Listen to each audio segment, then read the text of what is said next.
Hey Josh, I figured that making a video could help me better illustrate the specific areas of feedback that I was going to give you, as opposed to just explaining it through email.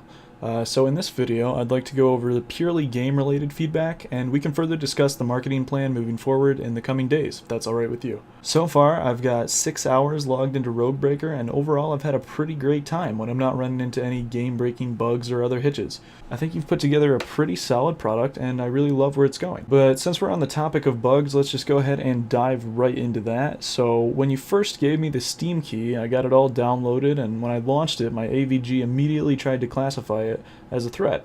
But I'm sure that's just part of the test build process, so I disabled AVG and I've had no issues from there on in. So once I got into the game, I booted it up just fine and the first couple levels went really smoothly. Starting on level 3 is where I first encountered the most game-breaking bug for me, the 2 blue block bug. So basically, if on any level there are 2 blue blocks that are touching each other, the game will crash as soon as I break either one of them. So this prevented me from being able to play a various number of levels to completion, and all in all I was only able to play 9 of the 23 levels to their fullest capacity.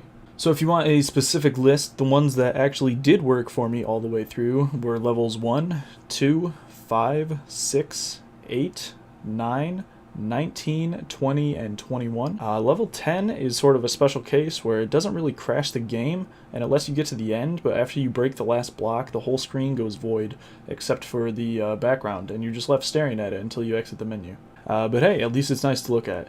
And that leads me to a couple of quick pros that I wanted to touch on. So like I mentioned previously, I really dig the aesthetic you've got going here. The background is very nice and the colors are really great to look at in my opinion. Another thing I really loved were the side shots. And I noticed you put a bit of a slowdown mechanic whenever you hit the ball on the side of your bumper, which feels really nice and impactful. One thing I encountered that I'm not sure if it was intended or not was this on the screen right now, where the ball gets jammed onto the side and tilts your pedal down, resulting in a loss of life. The first time that happened to me, I thought it was pretty cool, honestly.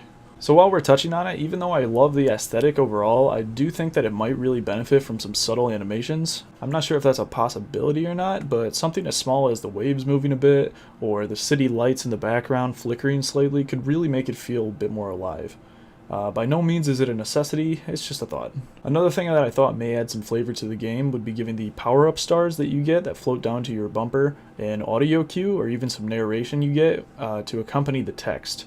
So I know you haven't integrated audio yet, but it's definitely something to think about down the line.